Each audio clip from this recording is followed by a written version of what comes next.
Overwatch sure is popular these days. Well, it's been popular since they released it, thanks to really good marketing and the fact that it is a nice enough game. But let's face it, it has some problems, even Blizzard has admitted so. And fixing them is going to be a long, bumpy, winding, crooked road. But there are ways to circumvent it. There are shortcuts. And here they are in the top 5 ways to improve Overwatch. Why top 5? Because I'm really ill at the moment and would rather not die at the keyboard. These are my suggestions for absolutely improving Overwatch and make it one of the best, most enjoyable multiplayer shooters on the market. Now, one thing to keep in mind, I've only played the game in the beta and in the free weekends, so I don't actually own it. I'm not really engaged with the community. I just really enjoy playing it without paying for it. Well, I did. And sometimes I still do, but there are some issues. That being said, let's get it started with number 5. Steal more game modes from Team Fortress 2. You have to remember that the essence of Overwatch is basically Team Fortress 2 with waifus, but Team Fortress 2 has a lot more to offer than capture the point in one direction, capture the point in 2 directions, and payload. It's got more modes. Some of them are fun, some of them I haven't played in ages.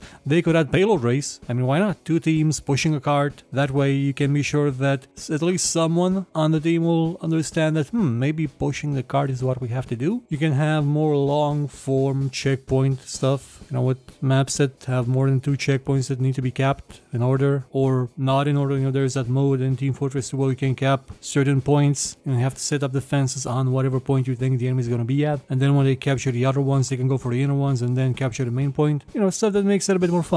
Okay, that also may require the increase of number of players from, what is it now, 6 to maybe 12, 10, 8 at least. They could have a capture the intel mode or capture the flag mode, you know, whatever you want to call it. If they don't already, I don't know, like I said, I don't play it unless it's in the free weekends. And sure, it would require some modifications to certain players' skills when they have the like intelligence equipped, but it could work. Wouldn't it be nice to see 2-4 remade in Overwatch? Sure would be. It sure would be. Number 4, ditch the esports angle. For some reason, Blizzard got into its head that it's going to make Overwatch the next big esports phenomenon and is throwing money at it left and right and hoping to create a sort of, I'm not even sure. Like, they have this dream of an Overwatch League. Like, there is some sort of movie where the scrawny kid learns to play this game and is really good at it, basically the wizard. The thing is, you can't really force that.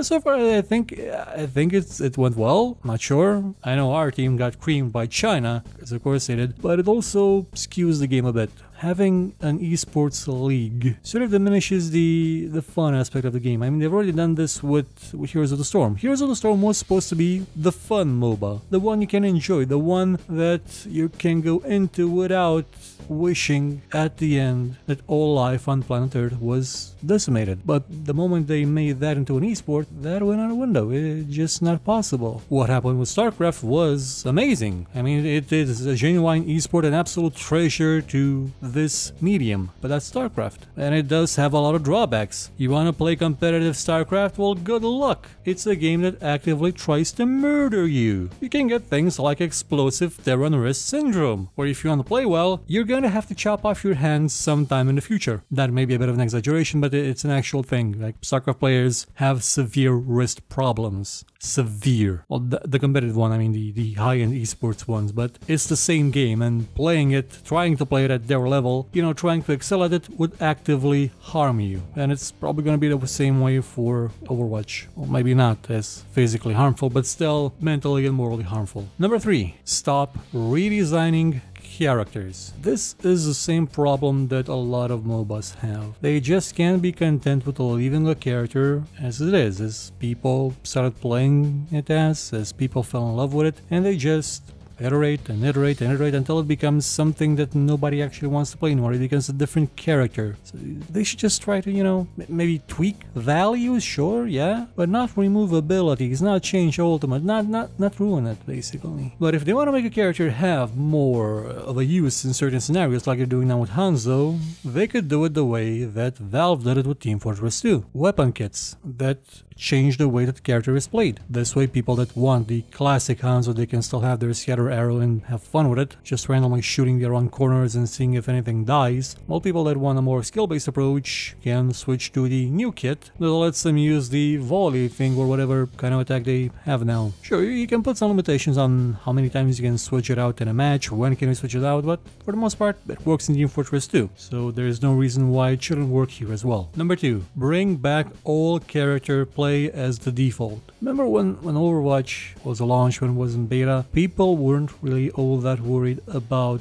the balancing. You could play as 5 gorillas running around, rampaging, punching people off the map. They don't like it, well, they could play as 5 gorillas as well. You could have a team full of Mays, Donald Trumping the enemy team until they can't even go out of their spawn. Now, granted, that may sound a bit abusive, but they could, you know, blow up the wall. The wall was actually multiples of them. They would need to employ tactics, strategies. They would have to come up with cookie strange stuff to counteract the cookie strange stuff that the enemy team comes up with. Chain Reapers yelling die, die, die, die, die all over again? No problem. Just have a lot of Symmetra turrets in one place and see them all die. Pretty much instantly. I mean, you've got like 30 turrets. That's gonna be a lot of damage. You can have a Sniper Fest. You can basically have something other than the Highlander mode of Team Fortress 2, which is the most boring one of all. And then you don't have to worry as much about balancing. I mean, what's the point? Everybody's so unbalanced that you can just switch to any of them and they'll all be equally as unbalanced. That's how you balance it. You make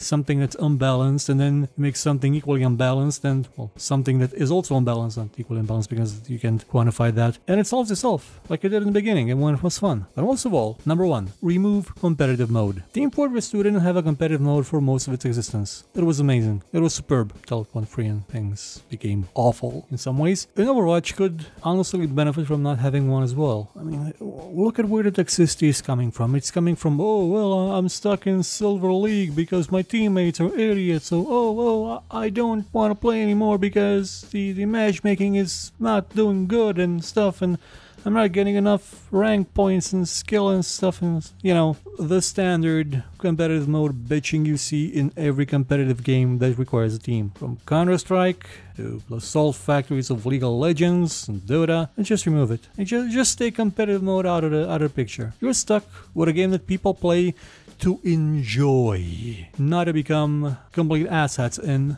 smug bastards and high lords almighty that tell you, oh no, you can't play Hanzo because it's not in the main. You know, people will actually be able to play it for fun, to enjoy themselves, as you could have done all this time had you not cocked it up. Now I'm gonna go to bed because I am really not feeling... Oh no, wait, I still have to edit this. God damn it. I will also give a special mention to one way of improving Overwatch. Make a Pixar style movie out of it. You know, what you did with the cinematics. We've been waiting for Valve to do one for ages. It still hasn't done one. And Valve and Blizzard basically have unlimited budgets to pretty much do anything they want with all the money they're raking in from World of Warcraft, from Steam and other places. So maybe Blizzard can do it. It'll be their first in-house production. They can make it fun and a great promotional tool for getting more people into Overwatch, who will then start flaming because, you know, they're stuck in gold instead of being in double diamond platinum with a cherry on top or something. Goodbye.